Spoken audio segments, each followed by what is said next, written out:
हम माफ़ी मांगते हैं, लेकिन हमारी भी मजबूरी है, हमारे भी बच्चे हैं। होने में सब प्राइवेट जा रहा है तो सरकार के ऊपर सवाल उठ रहा है कि उनकी सेवाएं ठप हो रही हैं। तो क्या बाकी आम जन ये नहीं देखेगा कि भी ये सरकार निकम्मी है? क्योंकि ये जो है आम जन।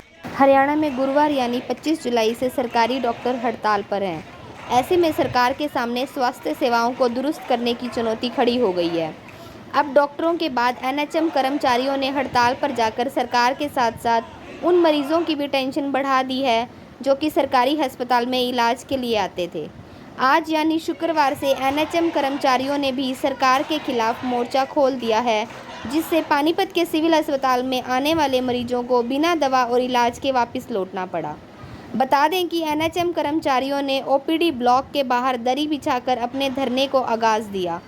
यहां जिला प्रधान ने चेतावनी दी है कि यदि उनकी मांगें नहीं मानी गई तो ये स्ट्राइक 4 दिन बाद आगे बढ़ सकती है। उन्होंने दावा किया कि इस बार अपनी मांगों को मनवाकर ही हम काम पर लौटेंगे। पहले सुनिए एनएचएम जिला प्रधान अमित मलिक ने धरने और अपनी मांगों को लेकर क्या कुछ कहा। जी, सभी डॉक्टर्स भी एचसीएमएस की आज हड़ताल है और हमने तो पहले ही सरकार को अल्टीमेटम दे रखा था। जब सीएम साहब का घेराव किया था 12 उसमें जुलाई में संडे वाले दिन, तो उस टाइम पे हमने पहले ही अल्टीमेटम दिया था। सीएम साहब ने कहा था 10 दिन में तुम्हारी मांगें हम पूरी कर देंगे। उन्होंने आश्वासन दिया था। उसके बाद खुल्लर साहब के साथ मीटिंग हुई थी, उन्होंने भी लिखित में आश्वासन दिया था कि भी तुम्हारी मांगें जल्द से जल्द पूरा होंगी। लेकिन कल फिर हमारी मीटिंग थी। कल फिर हमारी मीटिंग में यही निकल के आया कि सिर्फ आश्वासन है और किसी भी मांग पे कोई पत्र जारी नहीं कर रहे हैं। तो हमारे भी बच्चे आज भूखे मर रहे हैं। 7th पे कमीशन माननीय मुख्यमंत्री थे जो पहले मनोहर लाल खट्टर जी, उन्होंने 2021 में अनाउंस किया था कि आपको 7th पे कमीशन दे देंगे, लेकिन 2024 भी चला गया, आज तक वो 7th पे कमीशन भी नहीं मिला। जॉब सिक्योरिटी हमारा सबसे प्रमुख मुद्दा है, रेगुलाइजेशन और जॉब सिक्योरिटी का, क्योंकि सारे के सारे जितने भी कर्मचारी साथी हैं हर 31 मार्च को हमें कॉन्ट्रैक्ट रिन्यू करवाना पड़ता है, जबकि 20-20 साल काम करते हो गए। 20-20 साल जब किसी कर्मचारी को काम करते हो जाते हैं, कॉन्ट्रैक्ट रिन्यूअल का कोई कंसेप्ट ही नहीं होना चाहिए। तो हम भी मजबूर हैं, क्या करें, पब्लिक परेशान है, उसकी तरफ से हम माफ़ी मांगते हैं, लेकिन हमारी भी मजबूरी है, हमारे भी बच्चे हैं जिनकी हड़ताल है। अगर हमारी मांगें पूरी नहीं हुई तो 4 दिन नहीं है, ये आगे लेकिन हम तो पहले ही मरने के हालात में हैं, हम कहाँ जाएँ। हमारे हालात तो 18-18 साल से इन्होंने घिस के ऐसे बना दिए हैं, सबके बाल सफ़ेद हो गए हैं। हमारे लिए भी तो मानवता सरकार दिखाए।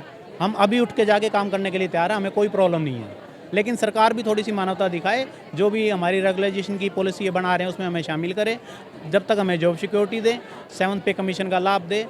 नहीं, सिर्फ सभी मांगों पे डिनाई भी नहीं किया, सिर्फ आश्वासन है कि हम कर देंगे, और ये आज से नहीं 5 साल से चला आ रहा है। 2021 से तो मुख्यमंत्री जी ने घोषणा की थी, वो घोषणा आज तक लागू नहीं हुई, तो डिमांड पे कैसे, आश्वासन पे कैसे विश्वास करें। हमारी पहली मांग तो रेगुलाइजेशन की है जी, उसमें सारी डिमांड पूरी हो जाती हैं। अगर रेगुलाइजेशन का कोई पेच है, नहीं हो पाता है, कुछ ऐसा इशू है, मेरे ख्याल से सरकार के पास ऐसा नहीं होना चाहिए, लेकिन हमारी जॉब सिक्योरिटी दी जाए, हमारे 7th पे कमीशन का लाभ दी जाए, जो महिला साथी हैं उनको CCL का लाभ दिया जाए, हमें मेडिकल जो क्लेम होता है उसकी फैसिलिटी दी जाए। मतलब हम क्या बीमार नहीं हो सकते? एक बार कोई बीमार हो जाता है और उसको ठीक से इंस्टीट्यूट में इलाज कराना पड़े तो सारी ज़िंदगी की कमाई वहीं चली जाती है। तो हमें भी रिमबर्समेंट की फैसिलिटी मिले, हमारे भी बच्चे हैं, हम उनको कब तक रोड पर रखें।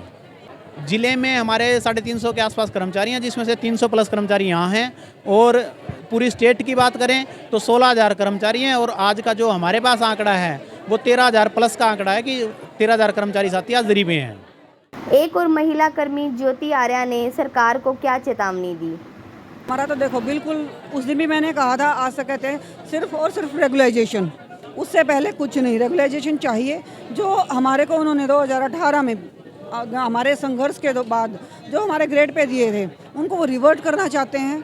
उनको उस ऑर्डर को रिवर्ट करें, 7th पे कमीशन दें, जॉब सिक्योरिटी दें, और जो पे अनोमली है 7th पे देने से पहले हमारी पे अनोमली जो जिनके ग्रेड पे गलत सेट किए गए थे वो ठीक किए जाएं। इसके अलावा हमारी EL, CL, CCL जो बाकी लोगों की रिक्वायरमेंट है वो हमारी क्यों नहीं? क्या हम अलग हैं? रेगुलर और हम लोगों में क्या डिफरेंस है? या तो सरकार हमें ये बता दे कि हमारे अंदर ये कमी है, हम उनसे इतना कम पढ़े लिखे हैं, या हमारी नीड कम है, या हमारे दिमाग कम है, या हमारी कान आँख कुछ उनसे अलग हैं, वो अलग दुनिया से हैं, हम अलग दुनिया से। तो सरकार से सीधा सीधा ये है कि हमारे को बार बार भ्रमित ना करे, बार बार आश्वासित ना करे, या तो क्लियर बोल दे कि भी देना ही नहीं है। बार बार दे के हमारे अंदर उम्मीद जता के और फिर ना दे तो ये गलत है। देखो यहाँ जो लोग बैठे हैं, किसी को सेशन लगाना था, इम्यूनाइजेशन बंद है, बच्चों का प्रेग्नेंट लेडीज़ का इम्यूनाइजेशन बिल्कुल बंद है। 108 यहाँ बैठा है, इमरजेंसी हर प्रकार की सेवा बंद है। एसएनसीयू भी यहाँ बैठा है, तो जो छोटे बच्चे पैदा हो रहे हैं और बीमार हैं वो सारा बंद है। लेबर रूम बंद है, यानी कि बच्चे पैदा होने में सब प्राइवेट जा रहा है। तो सरकार के ऊपर सवाल उठ रहा है कि उनकी सेवाएँ ठप हो रही हैं।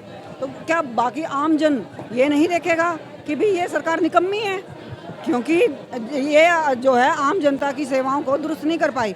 हाँ, आप ओपीडी में जाके घूम के देखिए, बिल्कुल खाली पड़ी है। क्या आज सब स्वस्थ हो गए हैं? वो लोग क्या ये नहीं सोचेंगे कि नहीं, ऐसी सरकार को वोट नहीं देना चाहिए?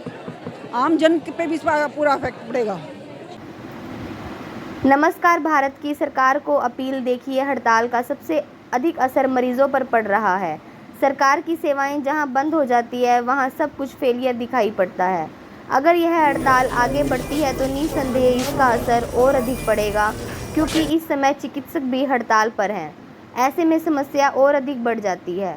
हम अपने चैनल के माध्यम से सरकार से अपील करते हैं कि कर्मचारियों की जायज़ मांगों को मानते हुए हड़ताल को जल्द से जल्द ख़त्म कराएं। जय हिंद।